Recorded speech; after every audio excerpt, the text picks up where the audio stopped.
Selamat malam, saya Kristina Mas, kelas 11C. Hari ini saya mau kerjain ulang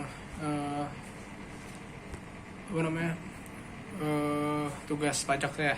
Jadi hari ini saya mau jelasin tentang pajak yang sepengetahuan saya setelah baca-baca dari Google. Jadi pajak kita apa sih? Pajak itu tuh pungutan wajib dari rakyat untuk rakyat. Ya, jadi pajak itu nanti diambil dari rakyat buat membangun negara, jadi untuk kita sendiri sebenarnya.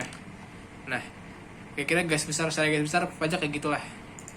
Terus klarifikasi pajak itu apa ya sih? Kalau diklarifikasikan, pajak itu bisa diklasifikasikan jadi 3. Yang pertama, berdasarkan cara pengutnya. Kalau cara pengutnya itu berarti ada yang secara langsung, ada secara tidak langsung. Kalau secara langsung ya berarti kita sendiri yang bayar, kita nggak bisa suruh orang lain, mesti kita yang bayar. Tapi kalau secara tidak langsung bisa aja sebenarnya orang lain selain kita, nanti kita suruh bayar gimana gitu. Terus ada lagi pajak klarifikasinya yang bersifat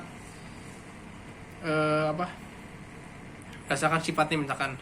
Jadi ada pajak subjektif yang pakai subjektif, pajak objektif. Kalau pajak subjektif itu berarti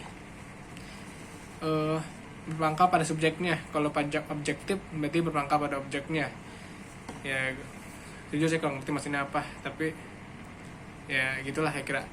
Terus ada lagi yang ketiga, terakhir adalah berdasarkan siapa yang ambil, siapa yang mungut. Kalau gitu mungut ada 2, daerah sama pusat. Kalau daerah diambil nama pemerintah daerah, kalau pusat ya pemerintah pusat, ya gitu aja sebenarnya. Gimana? Terus fungsi pajak itu berapa ya sih? Fungsi pajak itu ada 4. Jadi pertama, fungsi anggaran.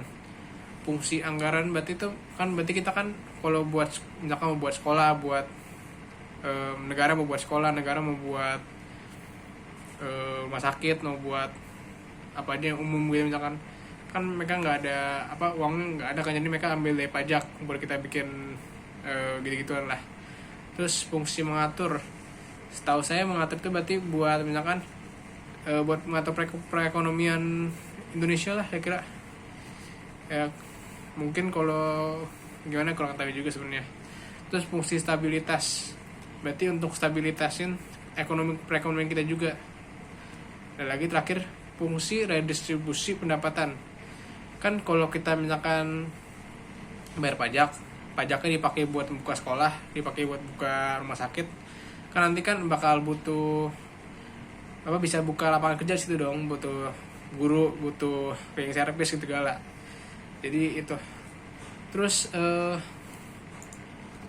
asas pemungutan pajak itu apa ya sih? Ada di Indonesia ada 3. Asas domisili, artinya tuh pajak dikenain ke kita kalau kita tuh orang Indo, orang sini berdomisili di sini di Indonesia. Terus ada asas pemungutan pajak berdasarkan sumber, artinya pengenaan pajak dilakukan dari sumber-sumber yang berada di suatu negara. Terus ada lagi terakhir, asas pemungutan pajak berdasarkan kebangsaan. Berarti kalau kita dikenain pajak berarti kita tuh warga negara yang udah bisa memiliki penghasilan, udah bisa gitulah ya. Itu penjelasan saya. Maaf Bu, kayaknya juga masih nggak benar, tapi ya maaf lah Bu.